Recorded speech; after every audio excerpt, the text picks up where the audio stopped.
நீங்க இசை அரக்கனா இல்ல இசை சூறாவளியா? தெரியலையே. சும்மா யோசிச்சு சொல்லுங்க சார். அதில் இசையே வராது. அப்ப வேற என்ன கொடுப்பீங்க?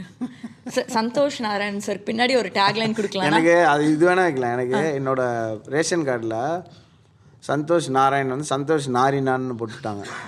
அவன் போட்டு நான் போய் அது ஏன் ரேஷன் கார்டில் போட்டீங்க அப்படின்னு கேட்டேன். எனக்கு தான் தெரியுமே அது எதுக்கு ரேஷன் கார்டில் போட்டீங்க அப்படின்னா, என்னப்பா அப்படி பண்ணிட்டீங்களே, எது நேம் நீ தப்பாக கொடுத்து. நான் சொன்னேன் யாராவது நாரினான்னு பேர் கொடுப்பாங்க, அது வேணா போடலாம். ஸோ அது உங்கள் டேக்லைனாக வச்சுக்கலாம். ரொம்ப கேட்சியாக இருக்குது சார்.